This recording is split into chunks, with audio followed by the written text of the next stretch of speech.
So we started the Avnet TechGames by saying, what can we do to come up with something that's fun, educational, gives the students scholarships, but then also helps our high-tech partners hire a more qualified workforce so that when they come to workforce they can hit the ground running, and makes them more promotable as well. This particular game, the supply chain game, started, we do a post-mortem of the games the prior year, and some students suggested we look at designing a supply chain game.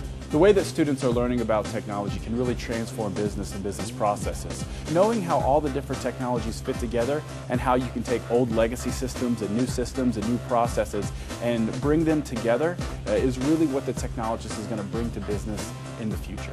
We looked at who some of our business partners are, and we looked at, we're in a business, and a large portion of our business is supply chain, and Red Prairie is a key partner of ours, so we turned to them and asked if this is something that would be of interest to them to participate in.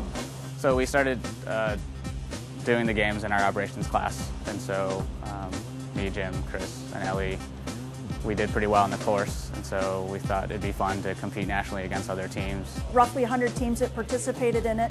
40-some colleges, 9 different countries that played. I actually said before we started that our group should be able to win this competition, and it worked out nicely for us. Basically, you meet before the game, and we would sit down, get all the data, because you get some of the initial data. And then you start doing a lot of modeling, a lot of forecasting, looking, and already start talking about different strategies that we might implement down the road.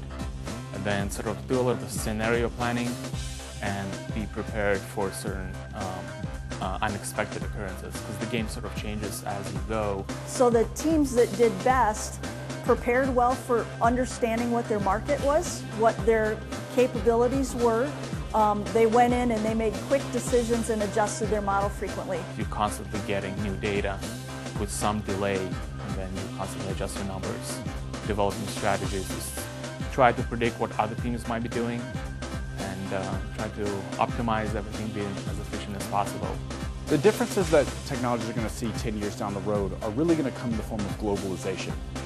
We've built such a strong infrastructure and communicate very well in English. But what happens when you have a group in India and a group in China and a group in France and a group in Canada? With globalization, you're trying to manage a supply chain that isn't all right in front of you on a computer screen.